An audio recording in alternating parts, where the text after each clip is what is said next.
ਆਪਾਂ ਜੋ ਅੱਜ ਵਿਚਾਰ ਕਰਨੀ ਆ ਪਿਆਰਿਓ, ਭਾਈ ਜੀਵਨ ਦਾਸ ਨਾਮ ਦਾ ਪ੍ਰਸੰਗ ਜਿਹੜਾ ਭਾਈ ਵੀਰ ਸਿੰਘ ਨੇ ਲਿਖਿਆ। ਜੀਵਨ ਦਾਸ, ਜੀਵਨ ਦਾਸ ਇੱਕ ਸੇਠ ਦਾ ਪੁੱਤਰ ਆ, ਇੱਕ ਸੇਠ ਦਾ ਪੁੱਤਰ ਸੀ।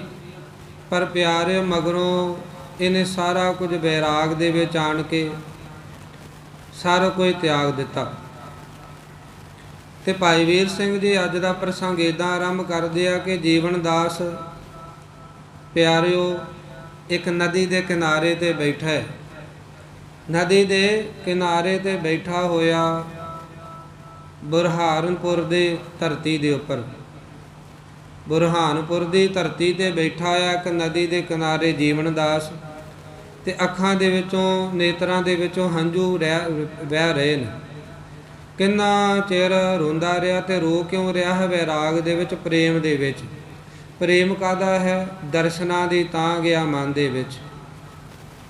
ਤੇ ਆਪਾਂ ਬਾਣੀ ਵਿੱਚ ਵੀ ਪੜ੍ਹਦੇ ਹਾਂ, ਮਹਾਰਾਜ ਕਹਿੰਦੇ ਮੈਂ ਨੀਰ ਵਹਿ ਚੱਲੇ ਜੀਓ। ਉੱਥੇ ਗੁਰੂ ਅਰਜਨ ਦੇਵ ਮਹਾਰਾਜ ਕਹਿੰਦੇ ਆ ਕਿ ਸਤਿਗੁਰੂ ਦੇ ਦਰਸ਼ਨ ਤੋਂ ਬਿਨਾਂ ਤੇ ਅੱਖਾਂ ਦੇ ਵਿੱਚੋਂ ਨੀਰ ਵਹਿੰਦਾ ਹੈ। ਪਿਆਰ ਇਹ ਵਿਛੋੜੇ ਦਾ ਪ੍ਰੇਮ ਹੁੰਦਾ। ਜੇਕਰ ਕੋਈ ਇਸ ਗੱਲ ਨੂੰ ਮੰਨਦਾ ਨਾ ਹੋਵੇ ਤੇ ਪਿਆਰਿਓ ਆਪਾਂ ਆਮ ਸੰਸਾਰੀ ਤੌਰ ਤੇ ਵੇਖ ਲਈਏ, ਜਦੋਂ ਪੁੱਤ ਬਾਹਰਲੇ ਮੁਲਕ ਨੂੰ ਘੱਲੀਦਾ ਤੇ ਰੋਣਾ ਆਉਂਦਾ, ਕੋਈ ਪਤੀ ਦੂਰ ਜਾਂਦਾ ਤੇ ਰੋਣਾ ਆਉਂਦਾ, ਵਿਛੋੜੇ ਦਾ, ਪ੍ਰੇਮ ਦਾ ਰੋਣਾ, ਵੈਰਾਗ ਦਾ। ਇੱਦਾਂ ਹੀ ਇਹ ਪ੍ਰੇਮੀ ਗੁਰੂ ਸਾਹਿਬ ਜੀ ਦਾ ਸੀ। ਤੇ ਮਹਾਰਾਜ ਦੇ ਦਰਸ਼ਨ ਨਹੀਂ ਸੀ ਹੋਏ, ਬੜਾ ਸਮਾਂ ਲੰਘ ਗਿਆ ਤੇ ਬਜ਼ੁਰਗ ਅਵਸਥਾ ਆ ਗਈ ਹੈ, ਬੁਢੇਪਾ ਆ ਗਿਆ ਸੀ ਤੇ ਰੋਂਦਾ ਪਿਆ ਸੀ ਵੈਰਾਗ ਦੇ ਵਿੱਚ ਬੈਠਾ। ਇੰਨੇ ਨੂੰ ਪਿਆਰ ਹੁਣ ਸ਼ਾਮ ਦਾ ਵੇਲਾ ਹੋ ਗਿਆ ਤੇ ਇਹਦੇ ਕੁਝ ਸੇਵਕ ਜਿਹੜੇ ਆ ਕੋਲ ਆ ਗਏ। ਦੀਵਾਨ ਸਜਿਆ, ਰਹਿ ਰਸ ਦਾ ਪਾਠ ਹੋਇਆ।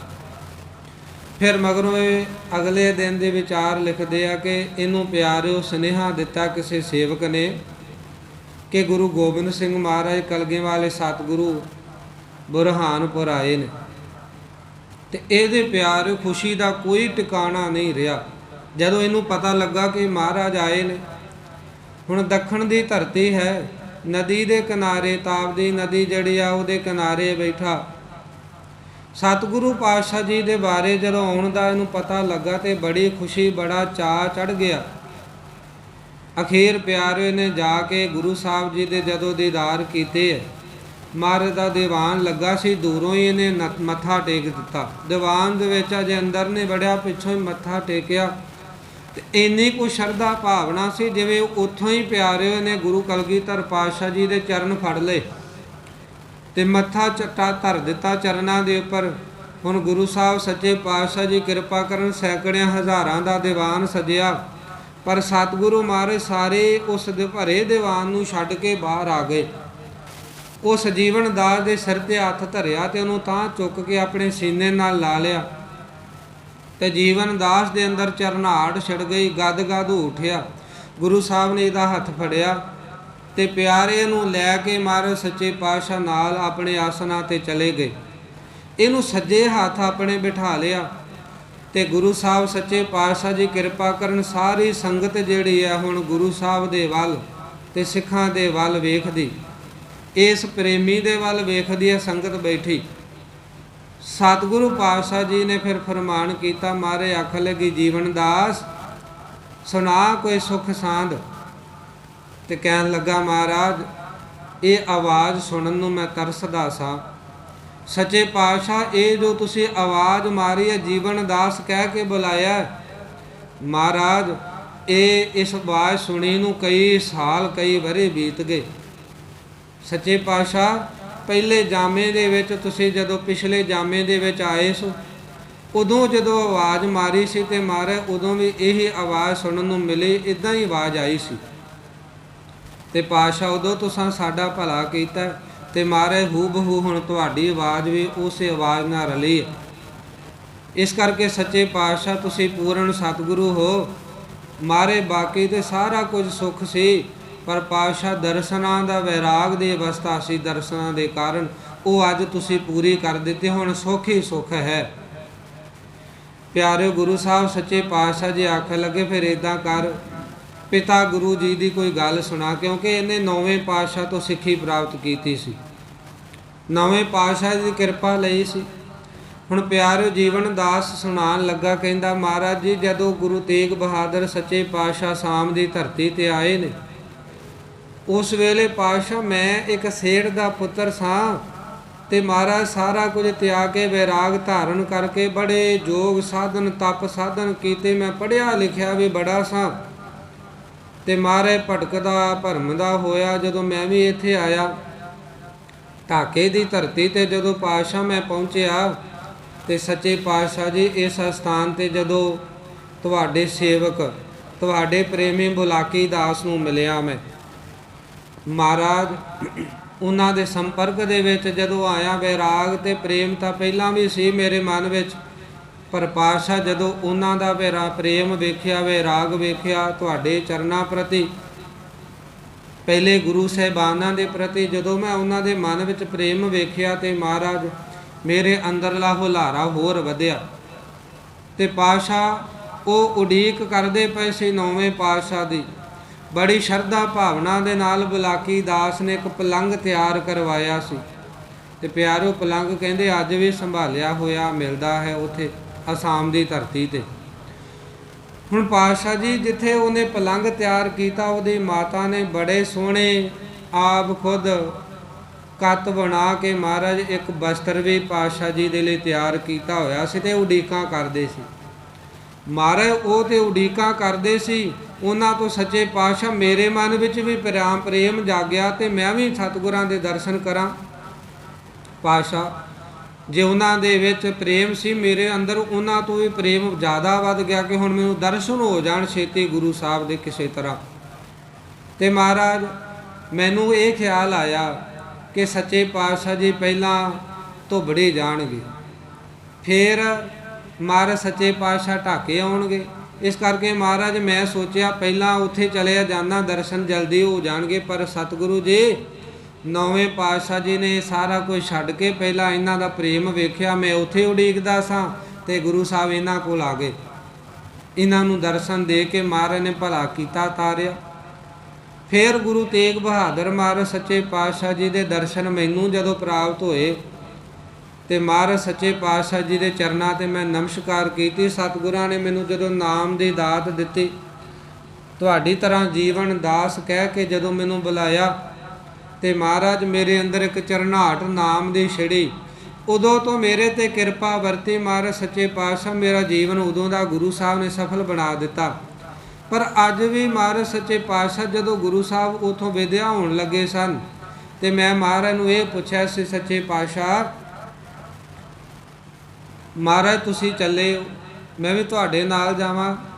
ਪਰ ਗੁਰੂ ਸਾਹਿਬ ਸੱਚੇ ਪਾਤਸ਼ਾਹ ਜੀ ਆਖਣ ਲੱਗੇ ਮੈਂ ਪੰਜਾਬ ਚੱਲਿਆ ਤੇ ਤੂੰ ਦੱਖਣ ਵਾਲੇ ਪਾਸੇ ਚਲਿਆ ਜਾ। ਇਸ ਕਰਕੇ ਗੁਰੂ ਸਾਹਿਬ ਜੀ ਪਾਤਸ਼ਾਹ ਜੀ ਨੇ ਮੈਨੂੰ ਦੱਖਣ ਇੱਥੇ ਬੁਰਹਾਨਪੁਰ ਦੀ ਧਰਤੀ ਤੇ ਭੇਜ ਦਿੱਤਾ।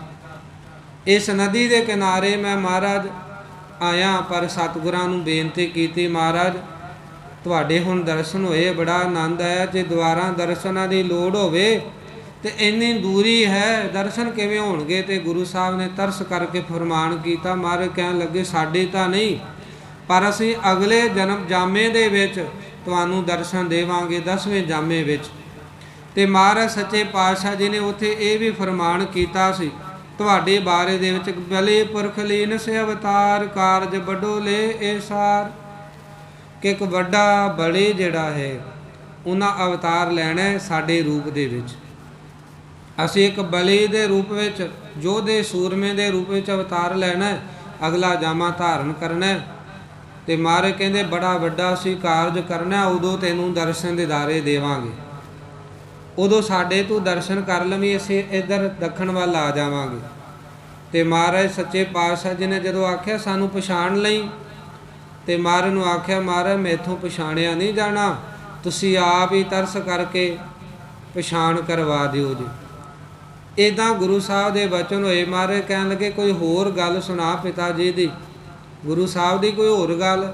ਕਹਿੰਦਾ ਫਿਰ ਮਹਾਰਾਜ ਸੱਚੇ ਪਾਤਸ਼ਾਹ ਮੈਂ ਮਹਾਰਾਜ ਨੂੰ ਇਹ ਵੀ ਆਖਿਆ ਗੁਰੂ ਤੇਗ ਬਹਾਦਰ ਸਾਹਿਬ ਨੂੰ ਕਿ ਸੱਚੇ ਪਾਤਸ਼ਾਹ ਮੈਂ ਪਹਿਲਾਂ ਤੋਂ ਤਿਆਗੀ ਹਾਂ, महाराज सच्चे पातशाह मैं सब कुछ त्यागया होया, मैं गृहस्थ जीवन धारण नहीं किया, शादी नहीं करवाई, पर महाराज हुण मैनू ये दसो, क्योंकि तुहाडे सिख जिहड़े आ सारे ही सारिਆਂ ने शादी सारिਆਂ ਦੀ ਹੁੰਦੀ है, गृहस्थ जीवन सारिਆਂ ने धारण किया होया, ते महाराज मैं त्यागी हाँ, मैनू ये दसो तुहाडी किरपा वध मेरे ते इदां त्याग दे विच होवेगी जां विआह करवा के गृहस्थ जीवन धारण करके होवेगी। ते गुरु तेग बहादुर महाराज ने फरमान किया, सतगुरु कहन लगे जिन्हें किरपा लैनी है उन्हें दोनों तरीकों के नाल लै लैनी। पर सच्चे पातशाह जी आख लगे वेख, जेकर कमें गृहस्थ जीवन सौखा है तो महाराज सच्चे पातशाह कहन लगे उहदे विच भी मुश्किलां बड़ियां ने, ते जे आखिए त्यागी दा जीवन सौखा है, सच्चे पातशाह कहंदे उहदे विच भी धर्म निभाउणा औखा हो जांदा है। कहन लगे महाराज सच्चे पातशाह ने आख्या कि तू दस तैनू किहड़ा सुखाला लगदा है। जीवन दास कहंदा मैं आख्या सच्चे पातशाह मेरा तो हुण जीवन त्यागमई होया होया, ते गृहस्थ जीवन जिहड़ा है संभालना मेरे लिए हुण मुश्किल लगदा है। इस करके सतगुरु पातशाह जी त्याग दा जीवन चंगा लगेगा मैनू। ते महाराज ने आख्या फिर भाई इदां ही अपना जीवन जिहड़ा है लोक भलाई विच ते नाम सिमरन दे विच बतीत कर, जो रहिंदा समा तेरा। ये गुरु साहब ने फरमान किया ते कुछ बचन गुरबाणी दे महाराज ने मैनू सुनाए सन कि देही मैं जो रह अलिपता तिस जन के पूर्ण घालिया। इस देही दे विच अलिपत रहना, इस देही दे नाल मोह नहीं पाउणा, भावें त्यागी दा जीवन है भावें गृहस्थी दा जीवन है। क्योंकि गुरु साहब ने फरमाया गृह राज मैं ठा नरक उदास करोदा, जदों किते गृहस्थ जीवन धारण करांगे राज भाग कमावांगे, उथे फिर इदां दा कई बारी हौमे आ जांदे, कई बारी क्रोध पैदा हुंदा है, बड़ियां मुश्किलां आउंदियां ने, नरक वाला जीवन भी कई बारी बन जांदा है। वो जीवन भी कोई संभालना सौखा नहीं, पर बहुविध वेद पाठ सब सोधा। कई बारी कोई सन्यासी जिहड़ा हो जांदा है, वो कई तरह के तप करदा है। ये दोनों जीवन है ते औखे, पर जे जिहड़ा देह विच रहिंदियां होइयां अलिप्त रवेगा ਉਹਦੀ घालना पूर्ण होनी है, भावें गृहस्थ वाली घालना घाल लवे ते भावें त्याग वाली। ते महाराज ने फिर होर भी फरमान कीते कबीर जो गृह करै ता धर्म कर, नहीं ता कर बैराग। जेकर गृहस्थ जीवन धारण करना है तो धर्मी बन के रहना पैना, ते जे त्यागी बनना तो बैरागी भी रहना पैना। उदों भी तेरा त्याग वाला जीवन जिहड़ा आ आनंद विच होना विचरना चाहिए तैनूं।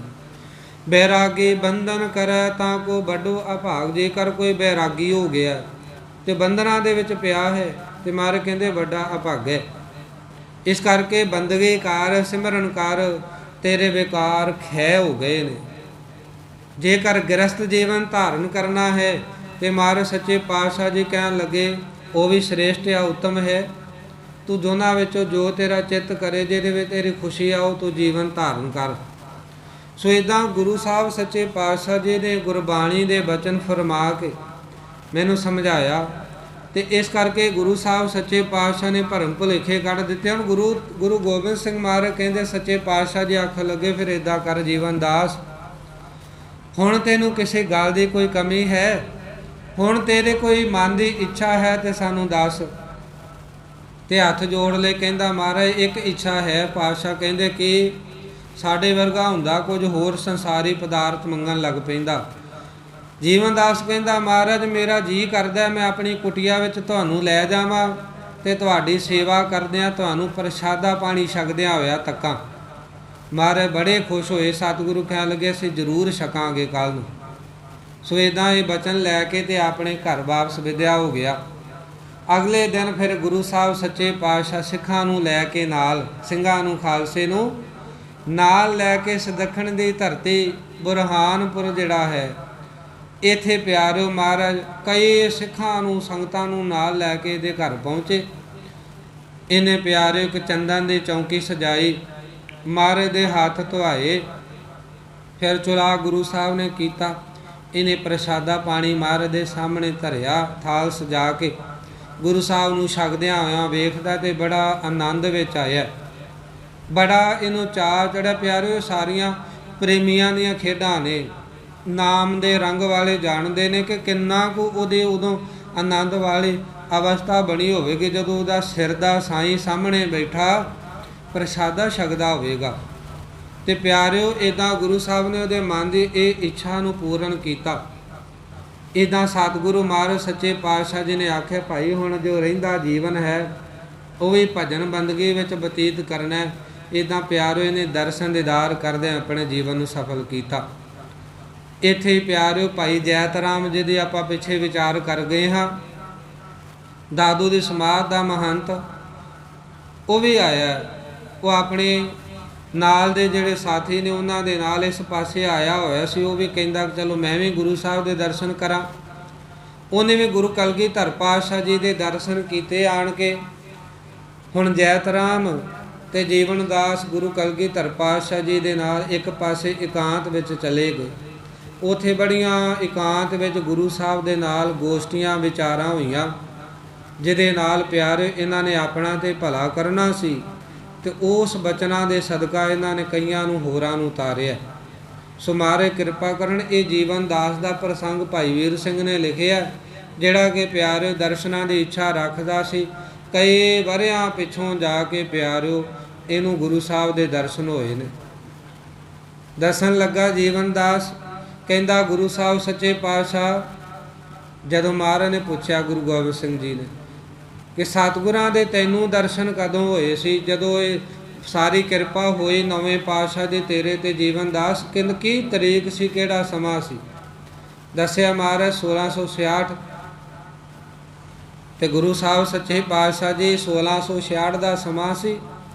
ਬੜੀਆਂ ਆਤਿਸ਼ਬਾਜ਼ੀਆਂ ਹੋਈਆਂ, ਬੜਾ ਕੁਝ ਮਹਾਰਾਜ ਸੱਚੇ ਪਾਤਸ਼ਾਹ ਖੁਸ਼ੀ ਦਾ ਮਾਹੌਲ ਇਸ ਧਰਤੀ ਤੇ ਬਣਿਆ। ਪਰ ਸਤਿਗੁਰੂ ਪਾਤਸ਼ਾਹ ਜੀ, ਜਦੋਂ ਮੈਂ ਗੁਰੂ ਤੇਗ ਬਹਾਦਰ ਨੂੰ ਪਾਤਸ਼ਾਹ ਜੀ ਨੇ ਸਾਰਾ ਕੁਝ ਪੁੱਛਿਆ ਕਿ ਮਹਾਰਾਜ ਖੁਸ਼ੀ ਇਹ ਮਾਹੌਲ ਇੰਨਾ ਤਗੜਾ ਕਿਉਂ ਹੈ, ਤੇ ਮਹਾਰਾਜ ਨੇ ਤੁਹਾਡੇ ਆਮਦ ਬਾਰੇ ਦੱਸਿਆ ਸੀ ਕਿ ਸਾਹਿਬਜ਼ਾਦਾ ਆਇਆ। ਤੇ ਮਹਾਰਾਜ ਨੇ ਦੱਸਿਆ ਸੀ ਕਿ ਉਹ ਕੋਈ ਆਮ ਨਹੀਂ ਬਲਕਿ ਇੱਕ ਬਲੀ ਸੂਰਮਾ, ਕੋਈ ਵੱਖਰਾ ਕਾਰਜ ਦੁਨੀਆ ਦੇ ਭਲੇ ਦੇ ਵਾਸਤੇ ਕਰਨ ਵਾਸਤੇ ਆਇਆ ਹੈ। ਸੋ ਇਹ ਬਚਨ ਗੁਰੂ ਸਾਹਿਬ ਦੇ ਹੋਏ। ਉਹਨਾਂ ਨੇ ਜਿੱਥੇ ਨਾਮ ਦੀ ਦਾਤ ਸਾਨੂੰ ਬਖਸ਼ੀ, ਅੱਜ ਤੁਹਾਡੀ ਕਿਰਪਾ ਦੇ ਨਾਲ ਦਰਸ਼ਨ ਹੋ ਗਏ। ਮਹਾਰਾਜ ਸਾਰੀਆਂ ਇੱਛਾਵਾਂ ਮਨ ਦੀਆਂ ਪੂਰੀਆਂ ਹੋ ਗਈਆਂ। ਗੁਰਬਾਣੀ ਵਿੱਚ ਵੀ ਗੁਰੂ ਸਾਹਿਬ ਨੇ ਲਿਖਿਆ ਕਿ ਜਿਹਨੂੰ ਸੱਚਾ ਨਾਮ ਮਿਲ ਜਾਂਦਾ ਉਹਦੀਆਂ ਸਭ ਇੱਛਾਵਾਂ ਪਿਆਰ ਸਮੇਟੀਆਂ ਜਾਂਦੀਆਂ, ਸਭ ਇੱਛਾਵਾਂ ਉਹਦੀਆਂ ਪੂਰਨ ਹੋ ਜਾਂਦੀਆਂ, ਉਹਦੀਆਂ ਭੁੱਖਾਂ ਮਿਟ ਜਾਂਦੀਆਂ ਨੇ। ਸੋ ਸਤਿਗੁਰੂ ਮਹਾਰਾਜ ਸੱਚੇ ਪਾਤਸ਼ਾਹ ਜੀ ਕਿਰਪਾ ਕਰਕੇ ਸਾਨੂੰ ਵੀ ਨਾਮ ਦੀ ਦਾਤ ਬਖਸ਼ਿਸ਼ ਕਰ ਦੇਣ, ਤਾਂ ਜੋ ਅਸੀਂ ਵੀ ਨਾਮ ਜਪ ਕੇ ਆਪਣਾ ਜੀਵਨ ਜਿਹੜਾ ਇਹਨੂੰ ਸਫਲ ਬਣਾ ਸਕੀਏ। ਆਓ 1 ਮਿੰਟ ਦੇ ਵਾਸਤੇ ਆਪ ਜੀ ਸਾਥ ਦੇਵੋ।